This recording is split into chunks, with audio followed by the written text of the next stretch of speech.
Welcome to Navigating the Vortex, a deep dive, big picture analysis of contemporary geopolitics and geoeconomics.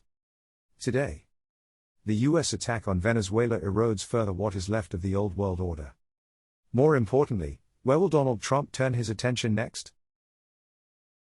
United States President Donald Trump has never been particularly discreet about wanting regime change in Venezuela.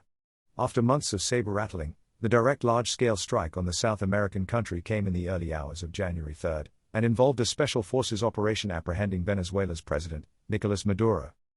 This demonstration of unconstrained force is the first time that the U.S. has effectively kidnapped a head of state since 1989, when some 20,000 U.S. soldiers descended on Panama and took its de facto leader, General Manuel Noriega, to the U.S. to face charges of drug trafficking. But the U.S. operation is more than simply a shocking violation of international law. It is yet another major departure from Trump's re-election platform of limiting U.S. overseas entanglements. At his subsequent press conference, the president announced that the U.S. are going to run the country until a proper transition can take place. He stopped short of committing troops to an actual occupation force, but neither did he explicitly rule out any American boots on Venezuelan ground. The Trump administration is without doubt the key player deciding whether the situation in Venezuela now escalates further or not. But much will also depend on how Venezuelans will react. Maduro was not vastly popular, to say the least, but he and his inner circle exercised full control over the armed forces and security apparatus. His government, for now, remains in power, but the capture of Mr Maduro could set off infighting among the remaining elite and trigger a new wave of mass protests against the regime.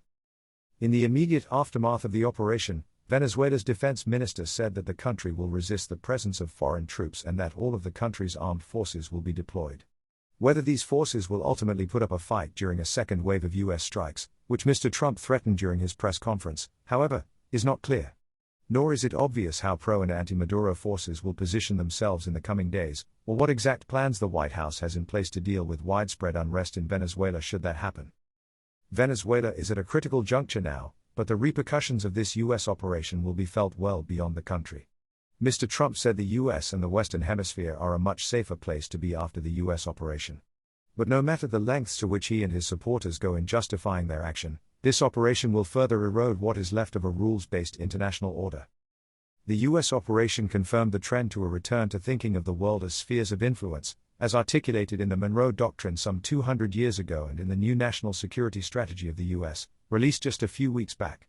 The President of Peace, as Trump likes to portray himself, and his War Secretary, Pete Hegseth, were unequivocal that this operation was a clear indication of Washington's determination to reassert absolute dominance in the Western Hemisphere, in word and deed.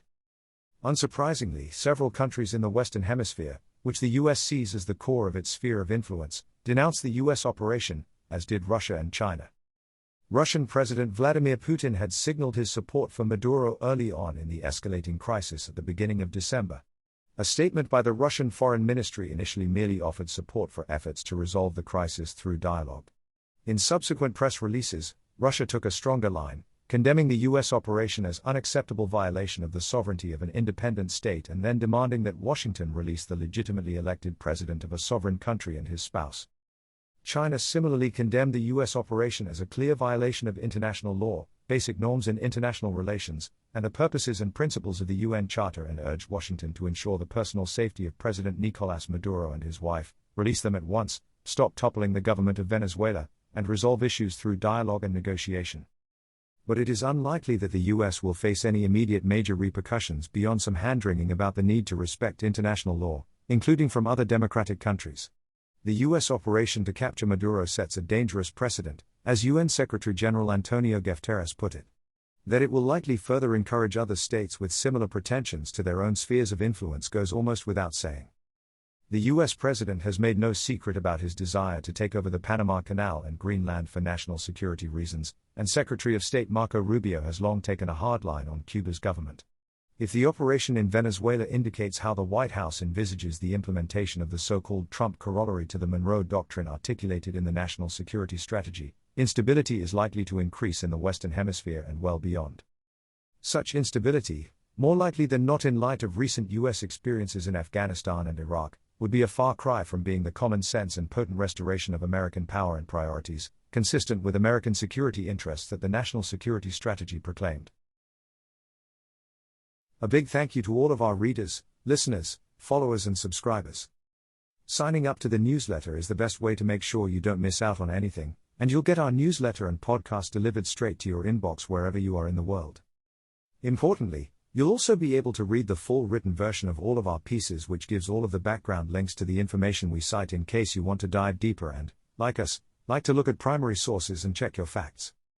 You can register for free at navigatingthevortex.com. You can also subscribe for subscriber-only access to comments and chats and other special subscriber-only benefits. You can find all these details in the podcast show notes as well. We hope you'll share Navigating the Vortex with anyone you think might find it of interest. If you like the show, please consider rating and reviewing us on Apple Podcasts or wherever you are listening.